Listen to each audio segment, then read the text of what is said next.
Welcome back to Screen Sleuths. I'm Chris, and with Sugar's first season in the books, we're going to break down the finale, touch on some clues that you may have missed the first time around, and of course, talk about where potential Season 2 could take us. Okay, I was a fan of this episode from start to finish, and it made me appreciate the series as a whole as I look back on it.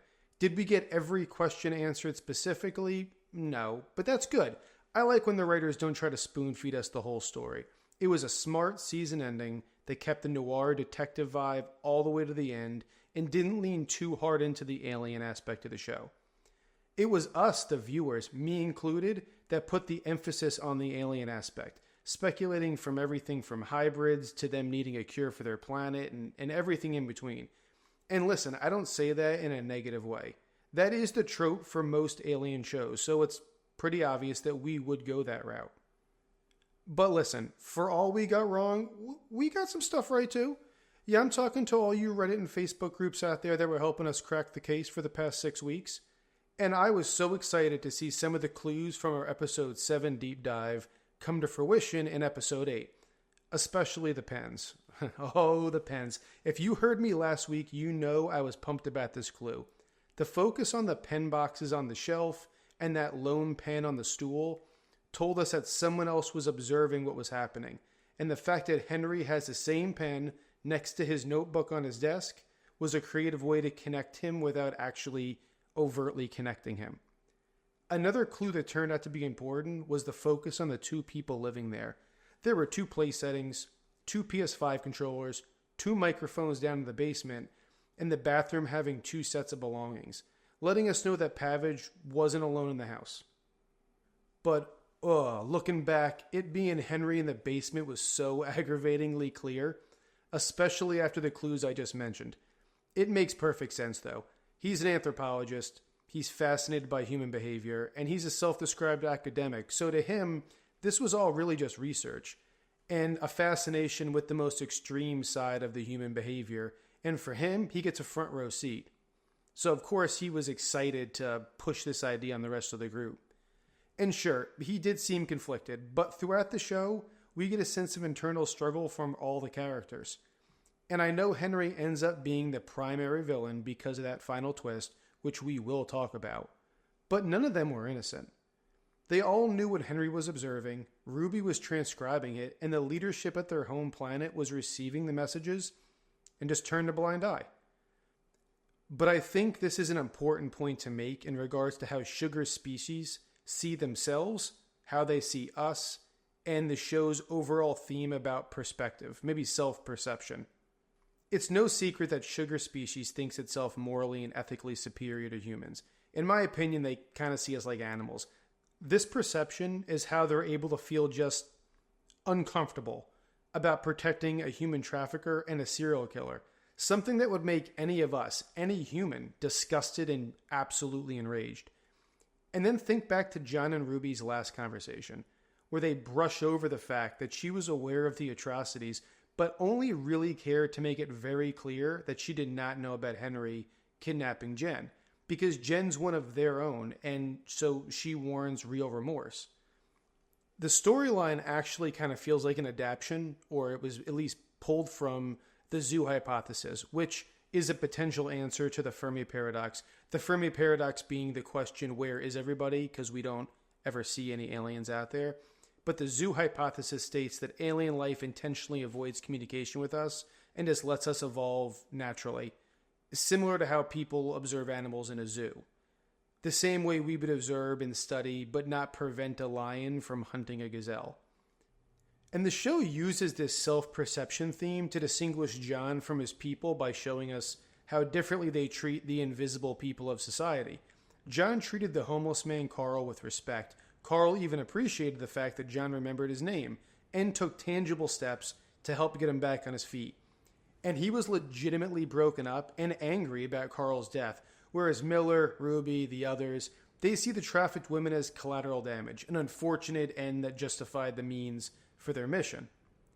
But I think this is a good time to deconstruct Henry, because although all of them were guilty by association, and at worst were probably indifferent to what they were doing, Henry has another layer to peel back. Now, I did not see the final twist coming, and I love the way they did it, because it tells us that Henry always had these unhinged tendencies. But more unsettling was the fact that he kept the trophy and displayed it for John. And remember earlier in the episode, he sort of teases John about the seagulls tossing rose petals at his feet like doing a victory lap, and then mocks him later on by leaving the rose petals outside the wardrobe at his feet, where he's displayed John's biggest personal failure, his inability to find his sister.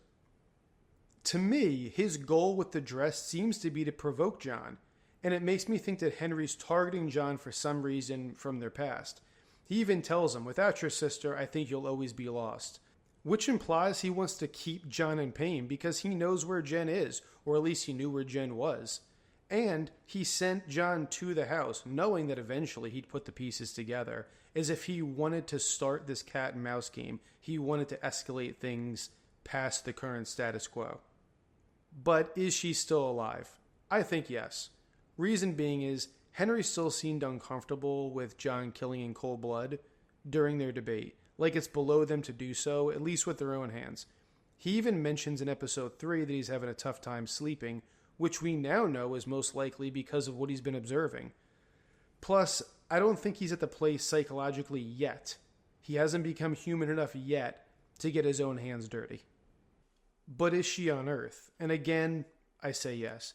Because if she is alive, then someone needs to be keeping her alive. And he can't do that from Earth, especially if the missions are as long as some of us speculate they might be.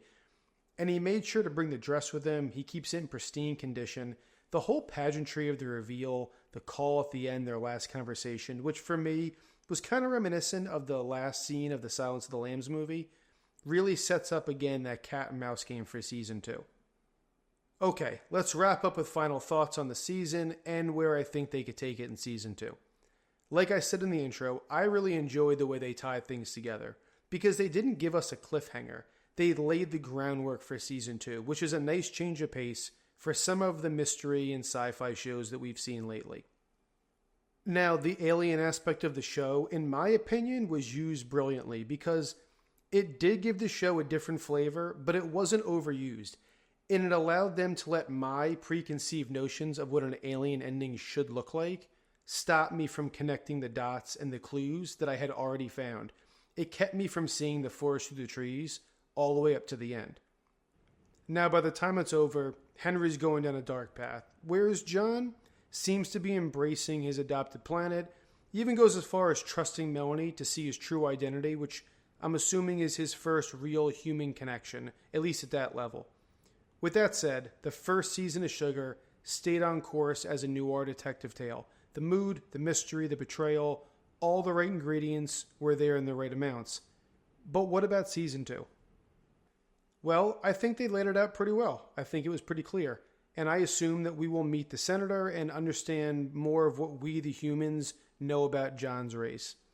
I think we're going to see Henry become more human, and unfortunately for him, that means more depraved, with John tracking down his friend turned monster by following the trail of bodies that Henry's leaving behind, while also keeping his eye over his own shoulder so he doesn't catch the same fate that Miller did. And that will wrap up this episode. Thank you for listening. If you enjoyed it, consider subscribing and liking the video so me, Rob, and the algorithm know that we're on the right track. But more importantly, we want to hear what your thoughts are on Season 1, what you think Season 2 might be, your theories, your thoughts, your opinions. I want to hear them. Rob wants to hear them. Put them in the comments below.